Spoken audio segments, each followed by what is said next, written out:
बिस्मिल्लाहिर्रहमानिर्रहीम। मोहतरम दोस्तों, अस्सलाम वालेकुम। अशरफ आसमी एडवोकेट आपकी खिदमत में हाज़िर है। आज का टॉपिक हमारा बहुत ही अहमियत का अमल है। इसका हमें रोज़मर्रा ज़िंदगी में अपनी डोमेस्टिक ज़रूरियात के हवाले से या कारोबारी ज़िम्मेदारियों से ओहदा बरा होने के दौरान हमें इसका जो है वो वास्ता पड़ता है। वो है डिसऑनर ऑफ चेक्स के हवाले से कि चेक जब डिसऑनर हो जाता है। चेक डिसऑनर क्या है कि आप किसी को चेक इशू करते हैं कि जाओ भाई जाकर पेमेंट ले लो, या फ़लाँ डेट की डेट डालकर आप चेक इशू कर देते हैं, और वो जब चेक लेकर बैंक में जाता है तो बैंक से ये पता चलता है कि रकम जो है वो बैंक में मौजूद नहीं है या कम है जितने का चेक इशू किया गया। तो इसको चेक का मुस्तरद कर जाना, डिसऑनर कर जाना, डिसऑन कर जाना, बाउंस कर जाना भी कहते हैं। इसके हवाले से पाकिस्तान में जो कानून है वो है 489F, उसे कहते हैं पाकिस्तान पीनल कोड। इससे पहले जब ये कानून नहीं था तो चेक इशू करना मजाक बन गया हुआ था, उसकी कोई अहमियत ही नहीं रह गई थी। जो मर्जी किसी को चेक दे देता था, बाद में जनाब ना वो बंदा उसको ढूंढता रहता था और वो पैसे हजम कर जाता था। इस हवाले से जो 489F कानून बना,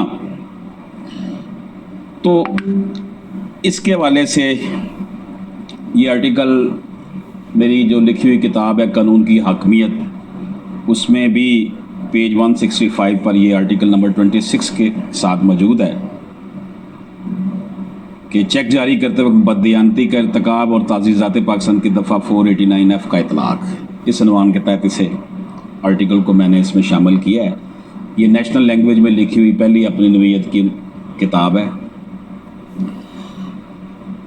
489F का इतलाक़ वहाँ होगा जब चेक इशू किया हो, इस चेक को इशू करते वक्त बददियानती का इर्तिकाब किया हो, चेक जारी करने का मकसद कर्ज की वापसी हो, या किसी ऐसी जिम्मेदारी से ओहदा बरा होना हो जहाँ कानूनी मुआहदात, खिदमात वगैरह मौजूद हैं।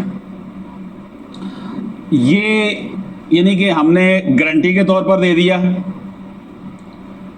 कि फ़लाँ शख्स ने अगर पैसे, मैं उस डेट तक पैसे नहीं दूंगा तो आप ये चेक ले लें, या किसी ने देने हैं पैसे तो उसकी गारंटी दे दी, या आपने कोई ट्रांजैक्शन की है, लेन देन किया है, तो आपने कहा जी ठीक है मुझे माल दे दें, ये चेक रख लें, आपको फ़लाँ डेट को पैसे मिल जाएंगे। तो अब इसमें ये जो 489F का कानून है, इसमें 3 पार्टीज तो डायरेक्टली इन्वॉल्व हो गई, बैंक और जिसने चेक इशू किया वो, जिसे हम अकाउंटेंसी की ज़ुबान में डेटर कहते हैं, जिसने पैसे लेने हैं यानी क्रेडिटर। ये 3 पार्टीज डायरेक्ट इन्वॉल्व हो जाती हैं। अब चौथी पार्टी जो फिर इन्वॉल्व होती है जब चेक डिसऑनर होता है, वो पुलिस, क्योंकि FIR दर्ज लॉन्च करवानी होती है, उसके लिए फिर पुलिस, और फिर आखिरी पार्टी जो है वो अदालत इसमें बन जाती है, जिसके सामने ये फिर मसला हल करने के लिए लेके जाया जाता है। इस कानून में कुछ अमेंडमेंट्स भी हुई हैं 2018 में। सज़ाओं में इजाफ़ा किया गया है, और जो लिमिट्स थी उस हिसाब से कितने पैसे हों तो इतने होंगे। मसलन पहला ये है, if the amount mentioned in the cheque is less than 1 million rupees, अगर चेक जो डिसऑनर हुआ है उसमें जो रकम लिखी गई है वो 1 मिलियन रुपीज़ से कम है, यानी कि 10 लाख रुपए से कम है, तो इसकी सज़ा जो है वो 3 साल रखी गई है। इसके साथ साथ जो दूसरी क्लास है इसमें बी 489F की क्लास है कि अगर अमाउंट जो चेक पे लिखी गई है वो 1 मिलियन रुपी या 5 मिलियन रुपी से कम है, यानी कि पहली जो थी क्लास जिसमें सजा दी जा रही है कि अगर तो 10 लाख से कम का चेक है तो सजा 3 साल है अगर पैसे नहीं मिलते। तो अगर जो रकम अदा करनी थी डेटर ने, मकरूज ने, वो 1 मिलियन से लेके 1 मिलियन से ज़्यादा है और 5 मिलियन से कम है, मिलियन 10 लाख का होता है, उसमें सज़ा जो है वो 5 साल रखी गई है। इसी तरह फिर जो नेक्स्ट इसकी क्लास सी क्लास है 489F की, अगर तो जो चेक में रकम लिखी गई है वो 5 मिलियन है, 5 million or more but less than 10 millions, यानी कि 5 मिलियन है, 5 मिलियन से ज़्यादा है लेकिन 10 मिलियन से कम है, यानी कि 50 लाख है और 1 करोड़ से कम है, तो उसमें 7 साल की कैद रखी गई है। ये इन चीज़ों को हाईलाइट्स करने का मकसद ये है कि अवामुल नास को भी इसकी समझ आ सके कि ये चेक जो हम वैसे ही जारी कर देते हैं और बाद में हमें इसके जो है खमियाजा भुगतना पड़ते हैं, तो ये कोई आसान काम नहीं है। इसलिए चेक जारी करते वक्त सोच समझ कर हमें जो है ना चेक जारी करना चाहिए।